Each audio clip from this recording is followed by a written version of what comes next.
सावधान। श्री अरहंत सदा मंगलमय, मुक्ति मार्ग का करें प्रकाश मंगलमय।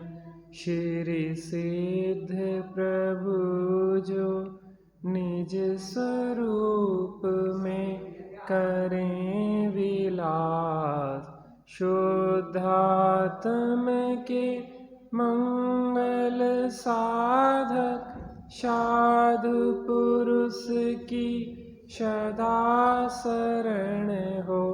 धन्य घड़ी वह धन्य दिवस जब मंगलमय मंगलाचरण हो। धन्य घड़ी वह धन्य दिवस जब मंगलमय मंगलाचरण हो। त्वे सति परमात्मन मादृशान मोह मुग्धान, कथम तनु बसत्वान बुद्ध के सान्यजेहम। सुगत मग धरम वा वागधीशं शिवं वा, जित भवमभिवन्दे वासुरं श्रीजिनं वा। णम्यूणजिणं वीरम् अनन्तवर्णानदंसं शावं, वोच्छामिणीयं सारं केवली सुध केवली भणिदम्।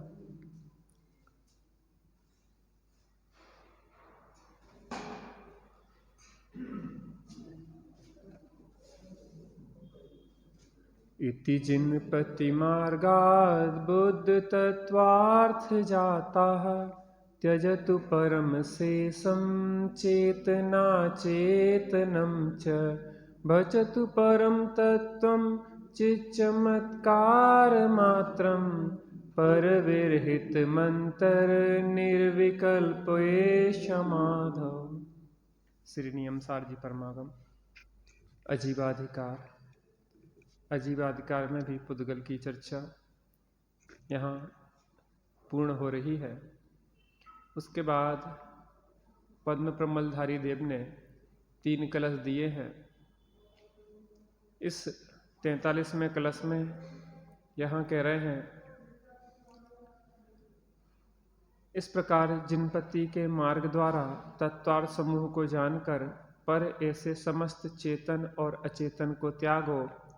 अंतरंग में निर्विकल्प समाधि में पर विरहित पर से रहित चित चमत्कार मात्र परम तत्व को भजो। विस्तार से अपन ने इसकी चर्चा की है। संक्षेप में अगर अपन को यहाँ पे समझना है तो सच्चे देवशाद गुरु का निर्णय करें, जिनवर कथित तत्वों का निर्णय करें, उन तत्वों में हे गे उपादेय का निर्णय करने के बाद पर से भिन्न स्वाका और हे से को छोड़ के उपादेय तत्व आत्मा का श्रद्धा ज्ञान स्थिरता ही हमें सुखी होने में कारण बनती है। अब इसका अंतिम थोड़ा सा विषय है, उसके बाद अपन अगला 44वां कलश देखेंगे। देखिए, आहा भगवान आत्मा स्वयं नित्य चिदानंद स्वरूप है। कैसा है भगवान आत्मा? कौन सा आत्मा? जो वेदी में विराजमान है, वो जो सब चैतन्य स्वरूप जीव हैं, उन सब में जो विराजमान एक भगवत स्वरूप सत्ता है, त्रिकाल जो सत्ता है, उसकी चर्चा यहाँ पे कर रहे हैं। तो भगवान आत्मा स्वयं नित्य आनंद स्वरूप है। नित्य, जो पहले भी आनंद स्वरूप था, आज भी आनंद स्वरूप है और अनंत काल तक भी कैसा रहेगा? आनंद स्वरूप ही रहेगा। उसका भजन करें। किसका भजन करें? भजन में क्या होता है कि जिसके का भी भजन हम करते हैं उसके क्या करते हैं? गुणानुवाद करते हैं। भक्ति या भजन में क्या करते हैं? गुणानुवाद करते हैं। तो अपने उस भगवान आत्मा का नाना प्रकार से विकल्पात्मक रूप से निर्णय करके महिमा करें महाराज। जैसे अपन ध्यान सूत्र देखते ना, शुद्धोहम बुद्धोहम निरंजनोहम द्रव्य कर्म भाव कर्म नो कर्म रहितो हम। तो क्या कर रहे हैं अपन? भजन कर रहे हैं। 1008 नामों से भगवान की स्तुति करते हैं। तो किसकी कर रहे हैं वो? उन 1008 नामों से उनका बार बार स्मरण कर रहे हैं। मतलब यह है कि बार बार भगवान आत्मा का नाना प्रकार से स्मरण करना चाहिए। मेहंदी क्या करना चाहिए? नाना प्रकार से उस भगवान आत्मा का स्मरण करना चाहिए बार बार। अर्थात पर का लक्ष्य छोड़कर स्ववस्तु में एकाकार हो। अब बात यह है कि स्ववस्तु को पहले जाने, फिर माने और फिर उसमें एकाकार हो। 3 चीजें। टोडरमल जी साहब कहते हैं कि जानेगा तो मानेगा, क्योंकि बिना जाने का श्रद्धान गधे के सींग के श्रद्धान जैसा है। क्या कहा भैया?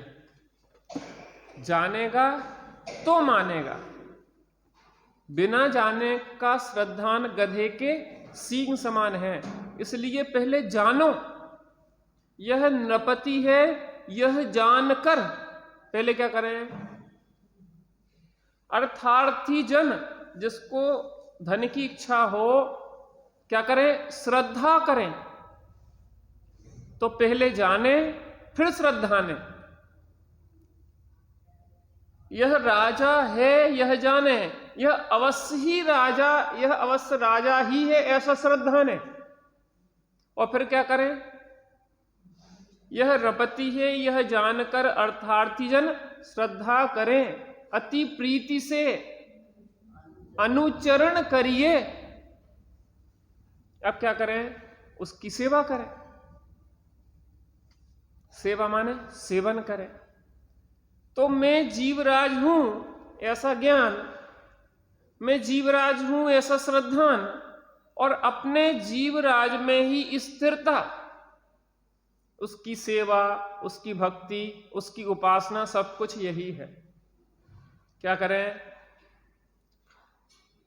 अर्थात पर का लक्ष्य छोड़कर स्ववस्तु में एकाकार हो, ऐसा कहते हैं। तब इसको धर्म की शुरुआत होगी। अपन ने अभी तक धर्म किया कि नहीं किया? अजित भैया, धर्म किया कि नहीं किया अभी तक? धर्म का प्रारंभ कहां से होता है?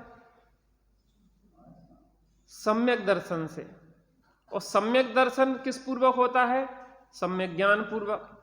और मुक्ति मार्ग कैसा होता है? सम्यक दर्शन, सम्यक ज्ञान, सम्यक चारित्र की एकता रूप होता है। कैसा होता है? अकेला श्रद्धान, अकेला ज्ञान और अकेला आचरण कार्यकारी नहीं है। तीनों की युगपदता एक साथ सम्यक दर्शन ज्ञान चारित्राणी मोक्ष मार्ग है। मुक्ति का मार्ग अकेला सम्यक दर्शन नहीं है, मुक्ति का मार्ग अकेला सम्यक ज्ञान नहीं है, मुक्ति का मार्ग अकेला सम्यक चारित्र नहीं है। सम्यक दर्शन, सम्यक ज्ञान, सम्यक चारित्र की एकता मुक्ति का मार्ग है। पहले क्या करें? मैं जीवराज हूं ऐसा ज्ञान करें, फिर मैं जीवराज हूं ऐसा श्रद्धान करें, और फिर क्या करें? पर का लक्ष्य छोड़कर स्ववस्तु में एकाकार हो। क्या हो? एकाकार हो, अपनी स्ववस्तु में मग्न हो जाओ। जैसे नमक की डली समुद्र में गई और समुद्र रूप होकर ही रह गई। क्या कहा चाची? नमक की डली, नमक काय में से आया था? समुद्र के पानी में से। तो वो नमक की डली काय में पहुंची? फिर से समुद्र में गई। जो नमक की डली समुद्र की थी, वो समुद्र में फिर से तन्मय हो गई। जो उपयोगवान का था फिर से उपयोगवान में तन्मय हो गया। इसी को तो चारित्र कहते हैं ना। किसका था उपयोग? उपयोग है उपयोग में, उपयोग नहीं क्रोध आदि में। उपयोगवान का था, उपयोगवान का है और उपयोगवान का रहेगा। यह श्रद्धान सम्यक दर्शन है। उपयोगवान का था, उपयोगवान का है और उपयोगवान का रहेगा। यह ज्ञान सम्यक ज्ञान है और उपयोगवान में स्थिर हो जाए और यही सम्यक चारित्र है। बात समझ में आती कि नहीं आती?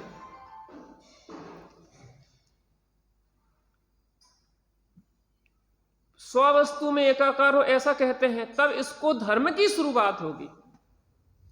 कल अपन ने चर्चा करी थी कि जितने भी व्यवहारिक धर्म की चर्चा है, जितने भी 6 आवश्यकों की चर्चा है, एक परम आवश्यक शुद्धात्मा की अनुभूति के लिए समर्पित है।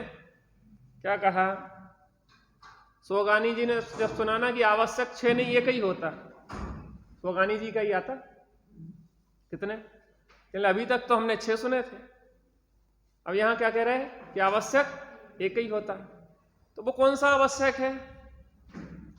वो जो यहां बता रहे हैं कि स्ववस्तु में एकाकार होने के लिए ही जे 6 आवश्यक है। विवाह में कितने प्रकार के नेम दस्तूर होते हैं? बहुत प्रकार के होते हैं। हल्दी होती है, मेहंदी होती है और क्या क्या होता है, तमाम प्रकार की प्रक्रियाएं होती हैं, वरमाला होती है और जो भी होता है सब काय के लिए है कि एक लड़का और एक लड़की, यह समाज के सामने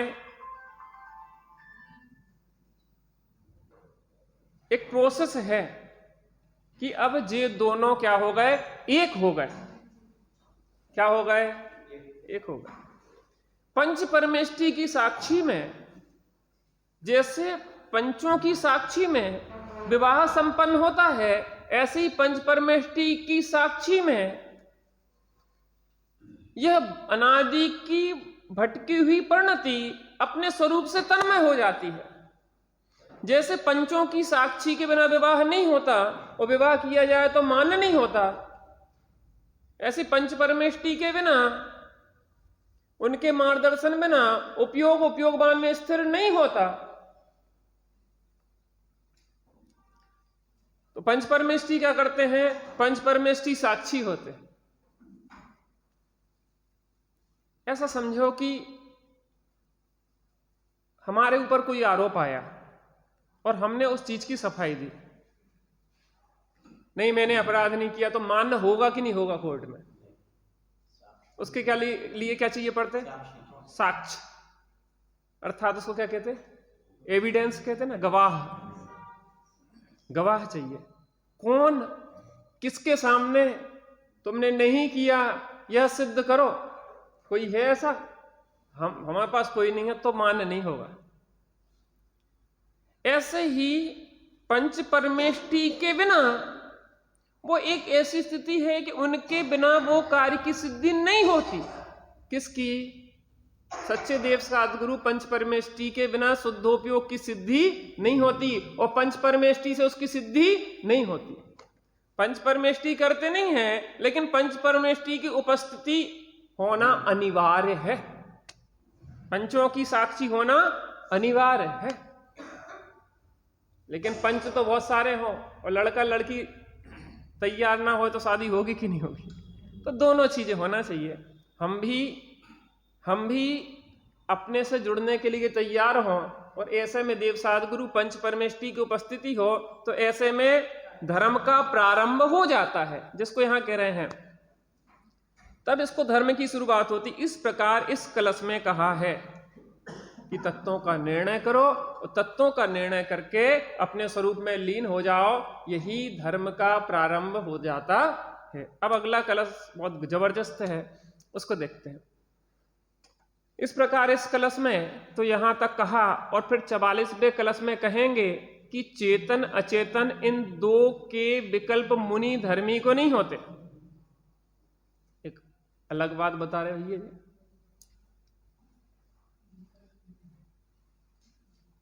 क्या कह रहे हैं?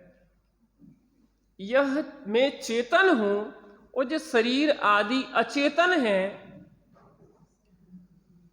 मुनिराज को ऐसे विकल्प नहीं होते। क्यों नहीं होते भाई? यह विचार तो प्रारंभ में आता है कि मैं चेतन हूं और ये राग आदि अचेतन है, परंतु फिर अभ्यास से तो इन दोनों के विकल्प भी छूट जाते हैं।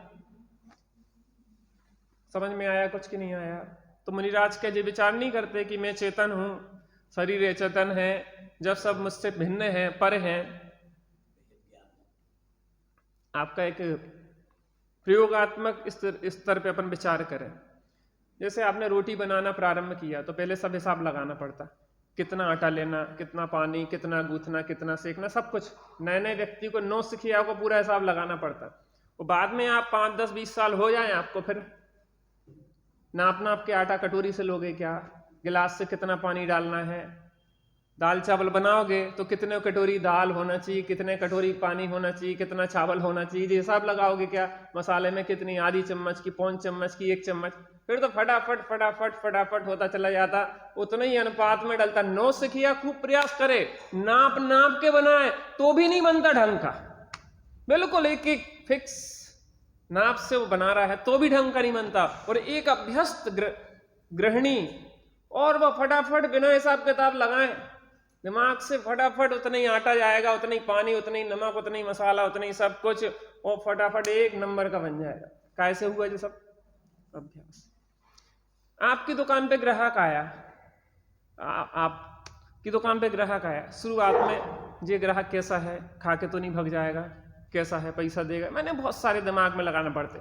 बाद में तो ग्राहक वहां से आए और आप समझ जाओगे कौन है, कैसा है, पैसा देगा कि नहीं, उधारी खा के तो नहीं भग जाएगा। और आप ये भी बता देंगे कि इसको लेना क्या है, अवधि ज्ञान, मना पर्याय ज्ञान हो जाएगा आपको उस क्षेत्र का। क्यों भाई, कपड़े की दुकान है मनीष भाई आपकी, क्या लेना है? मैडम आपके लिए बहुत बढ़िया साड़ी आई है, जो भी आपका, और बच्चे के लिए आप उसकी नजर से परख लेंगे कि ये व्यक्ति क्या चाहिए है, किस प्रकार की चॉइस है उसकी। आप इतनी फटाफट, ये क्या हो गया आपको? अभ्यास हो गया।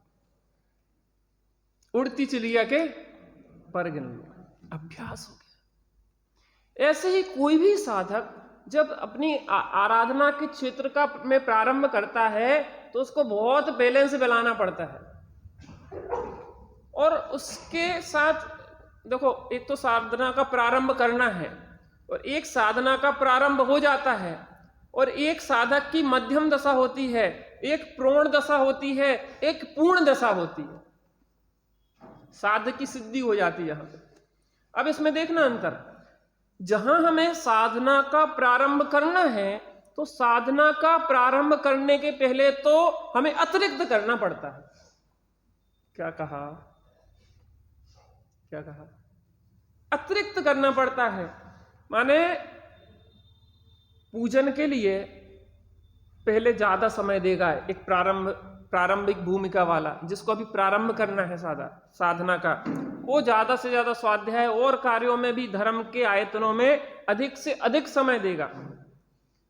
अब जहां उसको इनके निकट रह के जब वो अंतर्मुख उपयोग उसका होना शुरू हो गया, अब अंतर्मुख उपयोग होने के बाद फिर पता कितना होता, जितनी जरूरत उतना होता। अब उसको सोचना नहीं पड़ता, प्रारंभ करना है साधना का तो उसको हिसाब किताब लगाना पड़ता है कि अपन को बुद्धिपूर्वक 6 आवश्यकों को करना है, अपन को ऐसा करना है, ऐसा करना है, ऐसा करना है। अब क्या हुआ है कि वो अंतर में जुड़ गया आत्मानुभूति में। अब आत्मानुभूति उसको हो गई है तो उसके अंदर ही एक पैमाना बन गया है कि हम इस लेवल तक रहते हैं तो हमारी साधना बनी रहती, और इस लेवल से अधिक बाहर में झुकते हैं तो हमारी साधना में व्यवधान उत्पन्न होने लग जाता है। बात समझ में आ रही? आपके अंदर ही एक पीड़ा शुरू हो जाएगी, पीड़ा। क्योंकि जितना जितना व्यक्ति बहिर्मुखी होता है वो अपनी साधना से उतना दूर होता चला जाता है। क्योंकि उसने जो स्वानुभव किया है तो वो उस लेवल पे बना रहेगा, तो वो दशा उसकी बनी रहेगी। सम्यक दृष्टि भी मिथ्या दृष्टि बन जाता है। क्या बन जाता है? सम्यक दृष्टि भी मिथ्या दृष्टि बन जाता है। अगर वो बाहर के कार्यों में ज्यादा रुचि लेने लग जाए, जो साधना के बाधक कारण हैं उन दुर्निमित्तों में रहने लग जाए, तो सम्यक दृष्टि भी मिथ्या दृष्टि बनने में देर नहीं लगती। अरे क्षयोपशम सम्यक तो ऐसा है कि असंख्यात बार छूट जाए और असंख्यात बार हो जाए। लोहार की संढासी माही, क्षण में पानी में और क्षण में अग्नि माही। अभी सम्यक दृष्टि, अभी मिथ्या दृष्टि, अभी सम्यक दृष्टि, अभी मिथ्या दृष्टि, ऐसा हो जाता है। अब जब जो सम्यक दृष्टि था और वो जब बाहर में जुड़ने लग जाता है तो उसको अंदर में पीड़ा होती। क्यों होती है? क्योंकि एक तो वो स्वरूप की बार बार सन्मुखता होती थी, वो नहीं होती। अब फिर वो गहराई नहीं बनती, या फिर वो समय का पीरियड बढ़ जाता है उसका। और एक ही गुण स्थान में, उस एक ही गुण स्थान के जो असंख्यात भेद हैं, उस एक गुण स्थान में भी साधक की उच्च दशा, मध्यम दशा और जघन्य दशा की स्थिति बनती है। मान लो चौथे गुण स्थान बढ़ती है, चौथे गुण स्थान में भी जिसकी गहरी साधना है उसकी अलग दशा होगी, उसको स्वानुभव जल्दी जल्दी होगा और उसकी गहराई ज्यादा होगी एक प्रथम भूमिका के साधक से। प्रथम भूमिका के साधक को ज्यादा समय बाद होगा और उतना गहरा नहीं होगा। एक गुण स्थान की बात कर रहा, ऊपर नीचे की गुण स्थान की बात अकेली नहीं है, वो तो उनमें है ही। तो उसको भी जब वो उस गुण स्थान की उच्च दशा में कोई हो, वो उस चीज की उतनी गहराई में ना जिए और बाहर में जुड़ना शुरू कर दे, तो क्या होता है फिर कि धीरे धीरे धीरे साधना उसकी घटना शुरू होती है। और घटते घटते जब वो ज्यादा ही बाहर में उलझ जाता है तो फिर वो सम्यक से च्युत हो जाता है। तो यहां पे जो बात है कि दो प्रकार के साधक हैं। एक तो इसमें आया है निष्पन्न योगी, माने जो एक उच्च स्तर पे जी रहे योगी हैं। तो उच्च स्तर पे जीने वाले योगी को प्रारंभिक भूमिका में जब वो था तो उसको भेद ज्ञान करना पड़ता था कि मैं चेतन हूं और ये शरीर अचेतन है, मेरा इनसे किसी प्रकार का कोई संबंध नहीं है। जो बार बार भेद ज्ञान की भावना भाना पड़ती थी उसको। ये राग आदि आश्रव भाव ये हैं जो दुख रूप है, आश्रव दुख कार घनेरे हैं, और आत्मा सुख रूप है जो बार बार भावना भाता था वो। अब क्या हुआ कि वो साधना के क्षेत्र का एक अभ्यासी हो गया है, वो पूर्ण हो गया है। अब पूर्ण होने के बाद क्या हुआ है कि अब उसको बार बार हिसाब किताब नहीं लगाना पड़ता। जैसे कि रोटी बनाने में, सब्जी बनाने में जो अभ्यस्त महिला हो गई है, गृहिणी हो गई है, उसको हिसाब किताब नहीं लगाना पड़ता है। जैसे अभ्यस्त व्यापारी को ग्राहक के साथ नए व्यापारी की तरह डील नहीं करना पड़ता, वो अभ्यस्त हो गया है, वो बिल्कुल क्षण मात्र में समझ जाता है। ऐसा ही साधक जैसे जैसे साधना के क्षेत्र में आगे बढ़ता जाता है, वो अभ्यस्त योगी वो सहज भेद ज्ञान नहीं करना पड़ता। बहन श्री कहती हैं कि बार बार घोखना नहीं पड़ता उसको कि शरीर अलग है, मैं अलग हूं। जे मुनीम जो है ना, टोडरमल जी साहब कहते हैं कि बार बार हिसाब किताब नहीं लगाना पड़ता कि जे सेठ की संपत्ति है, जे हमारी संपत्ति है, हमें इससे क्या करना, जे सेठ का नुकसान होगा, जे हमारा नुकसान होगा, जे हिसाब किताब नहीं लगाता। उसके अंदर में तो एक बार दृढ़ बैठ गया। बातें समझ में आ रही ना? आप जैसे जैसे साधना की उच्चता को प्राप्त करेंगे, अभ्यस्त दशा में पहुंचेंगे, तो फिर जो हिसाब किताब एक तरफ रह जाएगा, बस वो तो एक अभ्यास में आ जाएगा। सहज ही पर रूप भाषित होगा, स्वस्वरूप भाषित होगा, और उपयोग समय समय पे भूमिका प्रमाण बाहर से हटके अपनी ओर सहज ढलेगा। आप एक चीज का ध्यान रखना इस चीज में कि उसको स्वयं पीड़ा होने लग जाएगी बाहर में थोड़ी थोड़ी समय बाद। उस कसाय का जो वासना काल के बाद उसको क्या होगी, वो पीड़ा होगी, बाहर में थक जाएगा। अच्छा जी बताओ, आप बाहर गए, ठीक है ना, बाहर जाने के बाद एक समय नहीं आता घूमते घूमते कि अब आपको किसकी याद आने लगती? घर की क्यों आती? आपने घर ना देखा होता तो आपको घर की याद आती। जो आवारा कुत्ते होते ना, आवारा कुत्तों को घर की याद कब आती? क्योंकि उनने घर देखा ही नहीं है। लेकिन जो पालतू कुत्ते हैं उन्हें किसकी याद आती है? घर की। और जाएंगे घूम घाम के आएंगे तो कहां जाएंगे? जो मिथ्या दृष्टि है, जिसने घर नहीं देखा है, वो तो बाहर ही बाहर भटकता रहेगा, उसको कोई समस्या ही नहीं है भटकते भटकते। लेकिन जो सम्यक दृष्टि है, जिसने आत्मा का घर देखा है, अब उसको क्या होगा कि उसको बार बार घर की याद आने लग जाएगी। जिसी का सा है, चौथे गुण स्थान वाले की अलग समय सीमा है, पंचम गुण स्थान वाले की अलग समय सीमा है, मुनिराजों की अलग समय सीमा है। आपने एक बार जो रस चख लिया ना, आत्मा की अनुभूति का अमृत पी लिया है, बार बार वो उपयोग ध्रुव धाम की ही और दौड़े परिणति, बार बार उपयोग ढलने के लिए बेताब होगा। थक गए अब तो। जैसे आप लोग थक जाते ना घर गृहस्थी का काम करते करते, तो क्या सोचते थोड़ी देर आराम कर ले। ज्ञानी का विश्राम बिस्तर पे नहीं होता, ज्ञानी का विश्राम अपने स्वभाव में होता है। कसायों से थक जाता ना, थक जाता वो, तो उसको लगता है कि अब बहुत थक गए, अब तो विषयों में न रमेंगे और चिदानंद पान करेंगे। बाहर घूमते घूमते बहुत प्यासे हो जाए ना, गला सूखने लग जाए, तो क्या लगता, किसका याद आता? पानी की।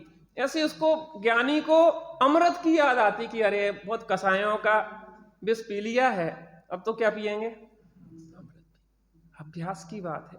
जब अभ्यास हो जाता तो फिर उसके हिसाब किताब नहीं, उपयोग अपने आप समय समय पे ढलता रहता है, अमृत का रस पान करता रहता है, हिसाब किताब एक तरफ हो जाते हैं, वो अभ्यस्त हो गया है। उस अभ्यस्त योगी की यहाँ पे चर्चा कर रहे हैं। अद्भुत कलश है, बहुत गहराई का कलश है। अभी आगे इसमें विस्तार आएगा। मुनि को अथवा धर्मी को अंतरंग में धर्म ध्यान के अभ्यास से ये दो विकल्प भी नहीं रहते, आत्मा और शरीर के भेद विज्ञान का विकल्प। देखिए अपन कलश पढ़ते हैं, हाथ जोड़ लें। पुद्गलो चेतनो जीवस चेतनश्चेति कल्पना,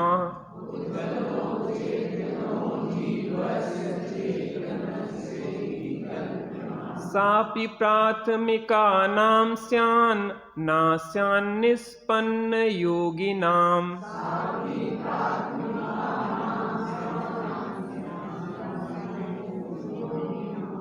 पुद्गलो अचेतनो जीवश्चेतनश्चेति कल्पना,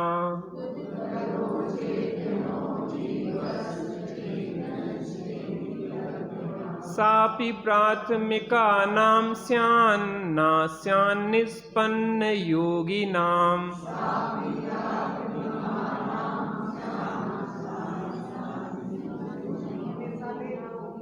देखो इसमें आपको थोड़ा सा मैं बता दें पढ़ने के लिए, इसमें कैसे पढ़ेंगे। पुद्गलो अचेतनो, जो एस जैसा दिख रहा है ना, जो आ है, साइलेंट आ है, तो पुद्गलो अचेतनो, पुद्गल अचेतन है, जीवस चेतनस चेती कल्पना, जीव चेतन है, पुद्गल अचेतन है, ऐसी अभ्यस्त योगी को ये विकल्प नहीं होती।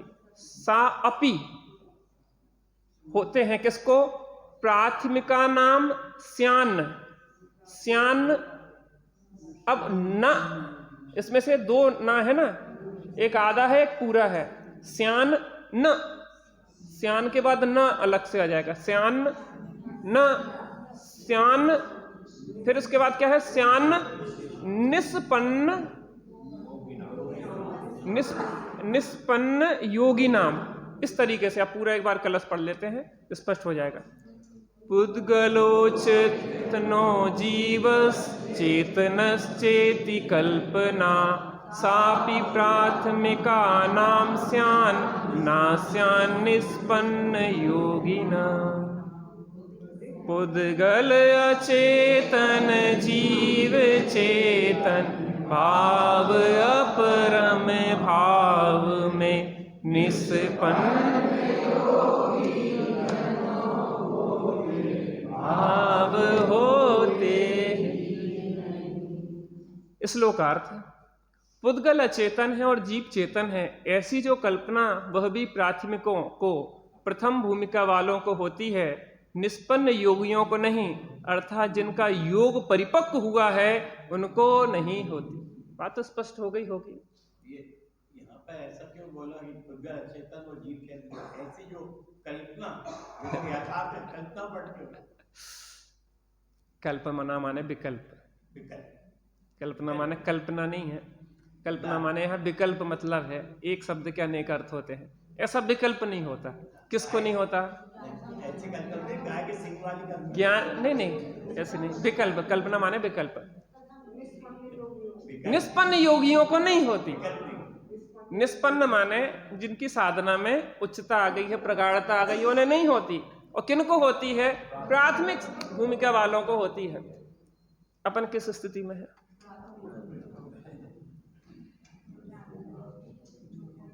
जो दूसरे का कैसे बता सकते हैं आप अपना अपना बता दो।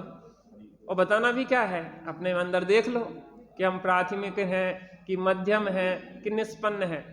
निष्पन्न तो नहीं है, क्योंकि वो मुनि दशा की स्थिति बनती है कि जहाँ बहुत प्रगाढ़ता, यद्यपि चौथे आदि गुण स्थानों में भी, पंचम गुण स्थानों में भी एक प्रोण साधक होते हैं, उनकी प्राथमिक साधकों से विशिष्ट स्थिति होती है, लेकिन विशिष्ट निष्पन्नता तो मुनि दशा में बनती है। गहरे साधक तो वही होते हैं। देखिए, पूर्व में पुद्गल की व्याख्या करते हुए 6 प्रकार के स्कंद का और परमाणु की स्वभाव पर्याय का बहुत कथन किया गया था।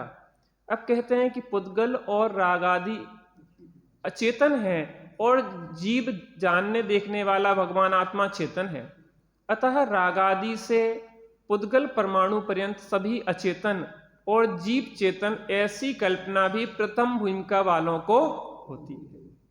देखो, जब अपन अक्षर शब्दों का ज्ञान कराते ना, तो बच्चों को बताते कि बेटा पहले एक चूल्हा बनाओ, फिर दूसरा चूल्हा बनाओ, फिर उसके बीच में एक लकड़ी लगाओ, फिर एक आड़ी लकड़ी लगाओ, फिर एक खड़ी लकड़ी बना लगाओ। अब क्या बन गया है? जा आ बन गया। 2 लकड़ी पीछे लगा दो तो आ। तो जे किसको हिसाब लगाना पड़े? तो फिर कहेंगे आ काय का होता है बच्चों? आम का, अनार का। काय का होता है? काय का होता है? आप पहले मुझे बताओ, आम का होता है कि अनार का होता है कि आदमी का होता है? लेकिन पहले बच्चों को तो ऐसे ही सिखाना पड़ेगा ना, पहले एक चूल्हा, फिर दूसरा चूल्हा, फिर आड़ी लकड़ी, फिर खड़ी लकड़ी, फिर ऐसी।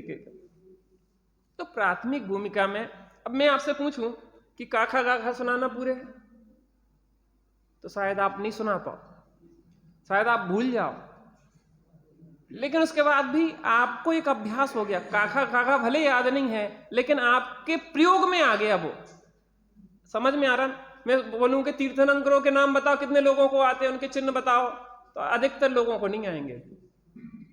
लेकिन अब आप गहरे हो गए ना, तो अब वो प्राथमिक बच्चों के लिए तो ठीक है, लेकिन बड़े लोगों के लिए अब वो प्रयोग में आ गए, उनका स्वरूप समझ में आने लगा, गहराई में चले गए।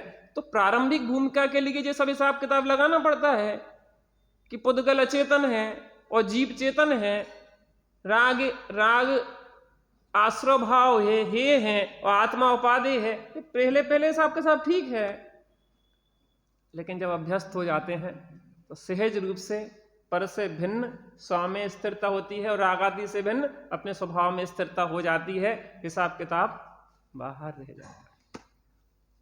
एक अंतिम दृष्टांत के साथ अपनी बात पूरी करें। ये छत जब बनती ना, तो उसके नीचे क्या लगाई जाती है? पाड़ कहा जाता है, सैंडल का है, सैंडिंग क्या, सेंटरिंग। तो वो लगाई जाती, तो कब तक लगाई जाती? जब तक कि मजबूत छत ना हो जाए, खुद के आधार पर खड़ी ना हो जाए। उसके बाद अभी भी अगर वो सेंटरिंग लगाए रहते तो आप बैठ पाते या कि नहीं बैठ पाते? बिल्कुल ऐसी स्थिति साधना में है। प्रारंभिक भूमिका वाले को सहारा की जरूरत है, वेद विज्ञान विकल्प चलता है, और जो प्रोण हो जाता है उस सहज धारा में उसकी आत्मानुभूति सहज साधना चलती है। इस बात को इस कलश में स्पष्ट किया है। अभी समय हो गया, थोड़ी देर बैठते हैं।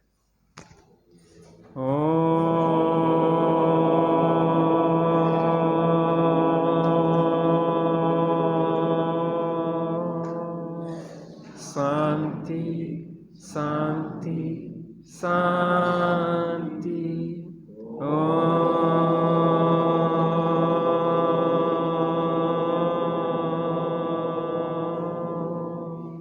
शांति शांति शांति।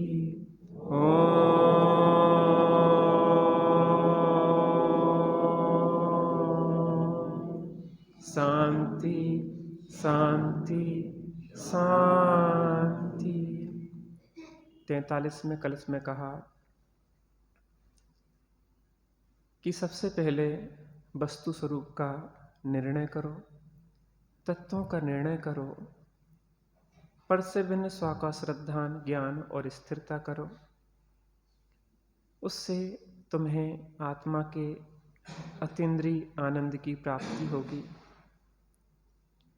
इसके बाद 44वें कलश में कहा कि जब भी प्राथमिक भूमिका वाले साधकों की बात है, भेद विज्ञान के विकल्प रूप जो चिंतन चलता है वो प्राथमिक भूमिका में चलता है।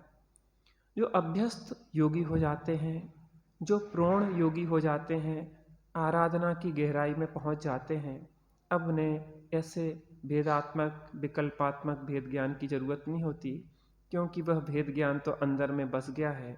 क्योंकि पर से भिन्न स्वशुद्धात्मा में बार बार स्थिरता करने से सहज ही भेद ज्ञान बरतने लगा है। अब तो बस सहज ही उपयोग उनका सहज समय समय पर ढल जाता है, बार बार विकल्प नहीं करना पड़ता। हमने अगर साधना का प्रारंभ नहीं किया है तो साधना का प्रारंभ करें, और अगर साधना का प्रारंभ कर दिया है तो साधना की परिपक्वता पूर्णता की ओर बढ़ें और हम क्रमशः उसकी पूर्णता करें। उसका प्रथम सोपान है अपने स्वस्वरूप में स्थिरता। थोड़ी देर बैठ के अपने स्वरूप स्थिरता का यत्न करते हैं।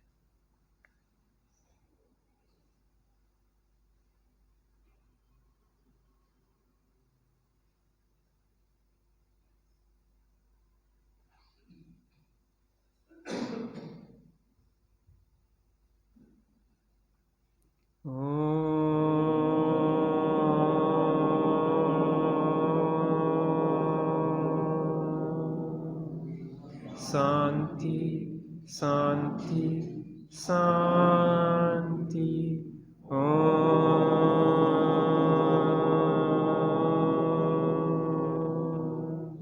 शांति शांति शांति।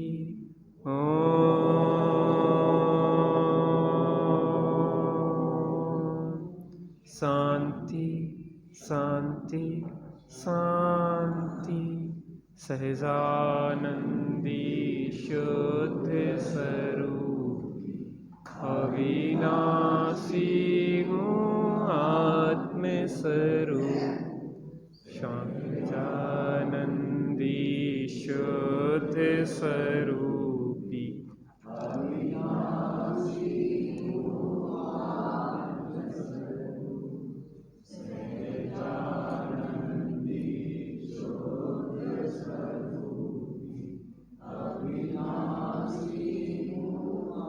नियमसार ग्रंथ की ही स्तुति करते हैं, इसकी टीका के आधार पर बनाई गई है। शांति सुधावर साए जिन वाणी वस्तु स्वरूप बताए जिन वाणी पूर्वा पर सब दोष रहित है पाप क्रिया से शून्य शुद्ध है परमागम कहलाए जिन वाणी शांति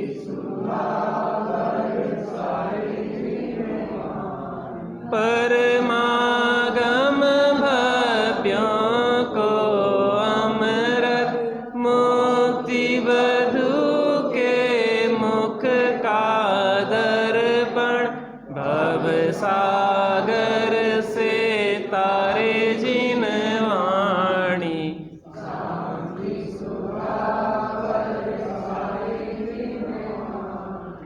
राग रूप अंगारों द्वारा महाक्लेश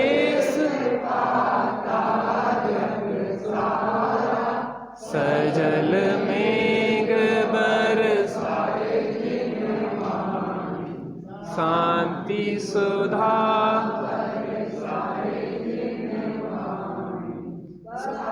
तत्व का ज्ञान कराए अचल विमल निज पद दर्शावे सुख सागर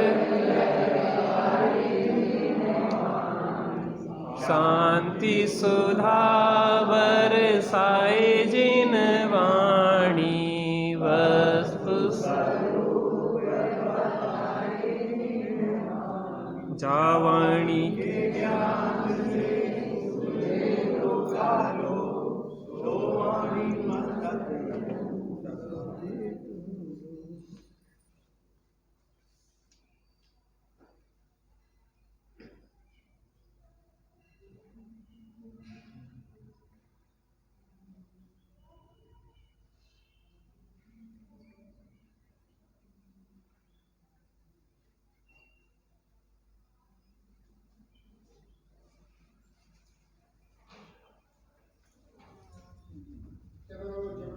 माता की केवलो पंचकर्मेश जी भगवान की